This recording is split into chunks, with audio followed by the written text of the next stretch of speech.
అందరికీ నమస్కారం. రామలక్ష్మి కథల ఛానల్‌కి స్వాగతం. కొత్తగా వచ్చిన మన సబ్స్క్రైబర్లందరికీ స్వాగతం. విడాకులు తీసుకున్న భార్య మళ్ళీ అదే భర్తను ప్రేమించింది. నిజం బయటపడిన రోజు మరుసటి ఉదయం నందిని, అర్జున్ ఇద్దరు ప్రైవేట్ ఇన్వెస్టిగేషన్ ఆఫీస్‌కి వెళ్తారు. ఇద్దరు విడాకులు తీసుకున్న వాళ్ళైనా ఈసారి ఒకరి పక్కన ఒకరు నిలబడి ఉంటారు. వాళ్ళు విడాకులు తీసుకొని ఉన్న వారిలో విడివిడి భావం అనేది కలగదు ఇద్దరికి. ఆఫీసర్ వాళ్ళని లోపలికి తీసుకెళ్తాడు. మేడం, మీ పేరుతో ఒక ఫేక్ బ్యాంక్ అకౌంట్ తెరిచారు అని అడుగుతాడు ఆ ఇన్వెస్టిగేషన్ చేసే ఆఫీసర్. ఆ మాటలు విన్న నందిని ఆశ్చర్యంగా, నేను ఎప్పుడూ అలాంటిది చెయ్యలేదు అని వాళ్లకు చాలా కాన్ఫిడెంట్గా చెబుతుంది నందిని. కానీ ఆఫీసర్లు, లేదు మేడం, పేరు మీదే, ఇంకా ఫోటో కూడా మీదే, మీరే మీ అకౌంట్తో తెరిచినట్టుగా ఇక్కడ మాకు ప్రూఫ్తో సహా కనిపిస్తుంది, కావాలంటే చూడండి అని ఆఫీసర్లు చెబుతూ ఉంటారు నందినికి. నందినికి అక్కడ ఏం జరుగుతుందో అర్థం కాదు. మాకు ఆశ్చర్యంగా ఉంది సార్. నేను నిజంగా ఏ ఫేక్ అకౌంట్ని తయారు చేసుకోలేదు అని చెబుతుంది నందిని. అర్జున్ అడుగుతాడు, అయితే మరి ఈ పని చేసింది ఎవరు అని. ఆఫీసర్ ఒక సీసీటీవీ వీడియో ప్లే చేస్తాడు. ఆ వీడియోలో ముఖం స్పష్టంగా కనిపించదు, కానీ ఒక వ్యక్తి నందిని డాక్యుమెంట్స్ ఉపయోగించి ఒక అకౌంట్ ఓపెన్ చేస్తున్నట్టయితే కనిపిస్తుంది. అప్పుడు అర్థమవుతుంది ఆఫీసర్లకు, ఆ ఫేక్ అకౌంట్ క్రియేట్ చేసింది నందిని కాదు, నందిని పేరుతో ఒక అజ్ఞాత వ్యక్తి ఈ అకౌంట్ను క్రియేట్ చేశాడని. అది తెలుసుకోగానే నందిని ఇంకా అర్జున్ ఒక్కసారిగా ఆశ్చర్యపడి లేచి నిలబడతారు. వాళ్ళ చేతికి ఒక వాచ్ ఉంటుంది. ఈ వాచ్, ఈ నడక నేను ఎక్కడో చూశాను ఆఫీసర్ అని అంటూ ఉంటాడు అర్జున్.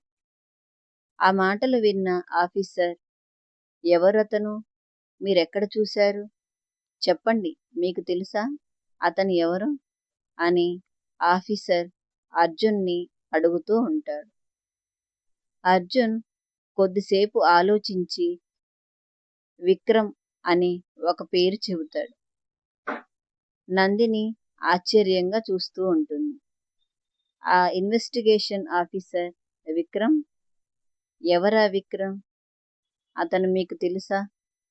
అతనెందుకు మీ పేరు మీద ఫేక్ అకౌంట్ క్రియేట్ చేస్తాడు? అతనికి మీకు ఉన్న రిలేషన్ ఏంటి అని అడుగుతాడు ఆఫీసర్. అప్పుడు అర్జున్, విక్రమ్ అనే అతను నా మాజీ బిజినెస్ పార్ట్నర్. అతను నేను ఇద్దరం కలిసి ఒక కంపెనీని ప్రారంభించాం. అక్కడ అతను కంపెనీ డబ్బులు దొంగిలించి ఉద్యోగం కోల్పోయాడు. అప్పుడు నాతో ఇలా మాట్లాడాడు సార్, విక్రమ్ నాతో, నీ జీవితం నాశనం చేస్తాను, నువ్వు చూస్తూ ఉండు, నీకు ప్రశాంతత లేకుండా చేస్తాను అని నన్ను బెదిరించాడు విక్రమ్. అప్పుడు ఆఫీస్ నుంచి వెళ్ళిపోయిన విక్రమ్, మళ్ళీ నేను ఇప్పుడే ఆ చేతిని, అతని నడకను ఆ సీసీటీవీ వీడియోలో చూసి గుర్తుపట్టాను సార్ అని చెబుతాడు అర్జున్. వెంటనే ఆఫీసర్, అంటే అతడే ప్రధాన అనుమానితుడు, అతన్ని పట్టుకుంటే మనకు పూర్తి వివరాలు తెలుస్తాయి అని చెప్పి ఇన్వెస్టిగేషన్ ఆఫీసర్ నిర్ణయించుకుంటాడు. అదే సమయంలో విక్రమ్ ఒక పాత గోదాంలో కూర్చొని ఉంటాడు. అతని చేతిలో అదే పాత ఫోటో. ఆ ఫోటో అర్జున్ ఫోటో. నువ్వు ఉద్యోగం తీసుకున్నావు, నా జీవితం అప్పటితో పోయింది, ఇప్పుడు నీ సంతోషం కూడా మొత్తం పూర్తిగా పోతుంది అని ఆ ఫోటో చూస్తూ వెకిలి నవ్వు నవ్వుతాడు విక్రమ్. అతను ఫేక్ అకౌంట్ ద్వారాగా అర్జున్ జీవితాన్ని పూర్తిగా పాడు చేయాలని ఒక ప్లాన్తో ఉంటాడు విక్రమ్. ఇంతలో విక్రమ్ ఎక్కడ ఉన్నాడో పోలీసులు కనిపెట్టి విక్రమ్ను అరెస్టు చేస్తారు. అరెస్టు చేసిన విక్రమ్ను పోలీస్ స్టేషన్కి తీసుకొని వస్తారు. అక్కడ విక్రమ్ని విచారిస్తూ ఉండగా అతను నిజం ఒప్పుకుంటాడు. నందినికి ఎలాంటి సంబంధం లేదు ఈ ఫేక్ అకౌంట్తో. నేనే ఆమె డాక్యుమెంట్స్ని దొంగతనంగా తీసుకొని ఈ ఫేక్ అకౌంట్ని క్రియేట్ చేశాను. కాబట్టి ఈ పని పూర్తిగా నా సొంత పని, నేనే బాధ్యుణ్ణి అని విక్రమ్ ఒప్పుకుంటాడు.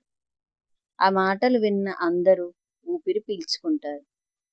అప్పటితో నందిని నిర్దోషి అని నిరూపితం అవుతుంది. విక్రమ్ దోషి అని అక్కడే ఆఫీసర్లు తేల్చేస్తారు. ఇక ఆఫీస్ బయట నందిని అర్జున్ వైపు చూస్తుంది. ఈసారి ఒక్క క్షణం కూడా నన్ను అనుమానించలేదు కదా మీరు అని అడుగుతుంది నందిని. ఆ మాటలు విన్న అర్జున్ కొద్దిసేపు మౌనంగా ఉంటాడు. తర్వాత చిన్న చిరునవ్వుతో, ప్రేమించే మనిషిని నమ్మకపోతే ఇంకా ఎవరిని నమ్ముతాం? నువ్వేంటో నాకు బాగా తెలుసు నందిని. నీ ప్రేమకు నేనిచ్చే విలువ నిన్ను అనుమానిస్తే ఉండదు.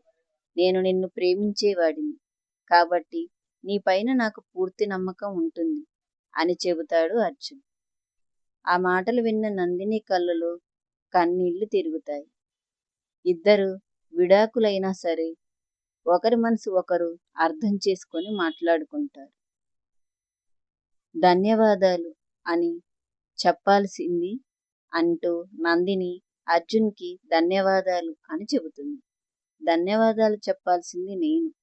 నిన్ను కోల్పోయాకే నీ విలువ అర్థమైంది నాకు అని చెబుతాడు అర్జున్.